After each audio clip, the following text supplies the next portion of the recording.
In the chaotic aftermath of the 2003 invasion of Iraq, one man became the world's most wanted fugitive, Saddam Hussein. The once omnipotent ruler vanished, leaving coalition forces to hunt for a ghost. This is the story of Operation Red Dawn, the intricate and relentless pursuit that brought down a dictator. How did the world's most powerful military find one man in a country of millions? The answer lies not just in firepower, but in a masterful blend of old-school spycraft and cutting-edge technology. For months, Saddam eluded capture. He moved constantly, never staying in one place for more than a few hours, communicating only through trusted couriers, and avoiding all electronic devices. He was a ghost in his own country. The U.S. military, led by a Joint Special Operations Command, knew that brute force wouldn't be enough. They had to get inside his network to understand the web of tribal loyalties and family ties that protected him. This wasn't a conventional battle. It was a human intelligence mission of unprecedented scale. The breakthrough didn't come from a satellite or a drone. It came from people. Task Force 121, an elite unit of special operators, began a painstaking process of what they called uncoiling the snake. They started at the outer circles of Saddam's network, detaining and interrogating low-level bodyguards, drivers, and distant relatives. Each interrogation was a puzzle piece. They weren't just looking for Saddam's location, they were mapping his entire support system, person by person, link by link. The key was to identify the individuals Saddam trusted most. Intelligence analysts poured over thousands of hours of interrogations, cross-referencing names, locations, and relationships. They've created massive family trees and network diagrams, slowly but surely closing in on the inner circle. The strategy was simple: capture one person, get information that leads to the next, and climb the ladder of loyalty all the way to the top. It was a slow, grueling process, but it was working. One of the most crucial elements was the use of what they called deck of cards, most wanted Iraqis. Each high-value target had a card, and as they were captured or eliminated, the deck got smaller. But the real prize, the ace of spades, remained elusive. The focus eventually narrowed down to a handful of families from Saddam's hometown of Tikrit, people bound to him by blood and clan loyalty. The military believed that these were the people sheltering him. The operators began targeting these families, conducting lightning-fast raids in the dead of night. They applied immense pressure, not just through military force, but through psychological operations. They wanted the network to feel that the walls were closing in, that there was no escape, and that cooperation was the only option. They knew that fear and exhaustion could break even the strongest loyalties. The circle was tightening. While human intelligence was the driving force, technology played a vital supporting role.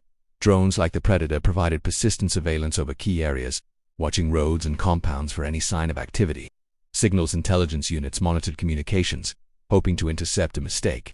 But Saddam was a disciplined fugitive. He knew the coalition's capabilities and took extreme precautions, making electronic surveillance almost useless against him directly. The technology was more effective in tracking his support network, not the man himself. The turning point finally came in early December 2003.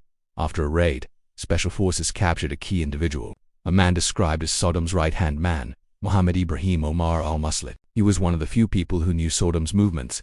After intense interrogation, he revealed that Saddam was hiding not in a palace or a fortified bunker, but in a simple farmhouse near the town of Ador, just south of Tikrit. He gave them the coordinates.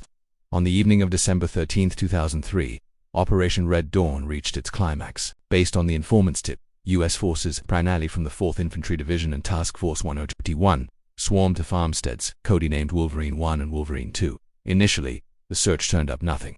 The soldiers searched the buildings, the fields, everywhere. For a moment it seemed like another dead end, but they refused to give up.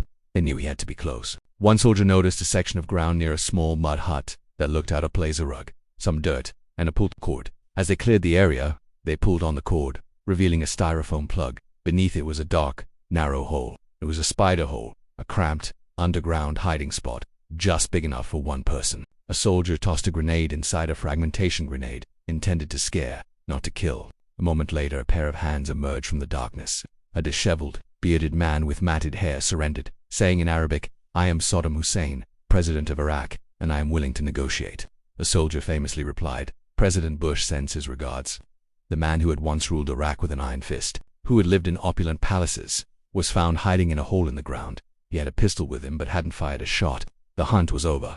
The capture of Saddam Hussein was a monumental moment in the Iraq War. It was a victory not just of military might, but of intelligence, patience, and persistence. It demonstrated the incredible power of combining human sources with technological assets and the relentless determination of the soldiers on the ground. It was the culmination of a months-long effort to unravel a complex web of secrecy and loyalty, a hunt that ended not with a bang, but with a quiet surrender from a hole in the earth.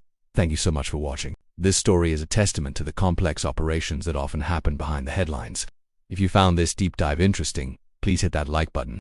Subscribe for more historical analyses and ring the bell so you never miss an upload. Let me know in the comments what other historical operations you'd like to see covered. See you in the next video.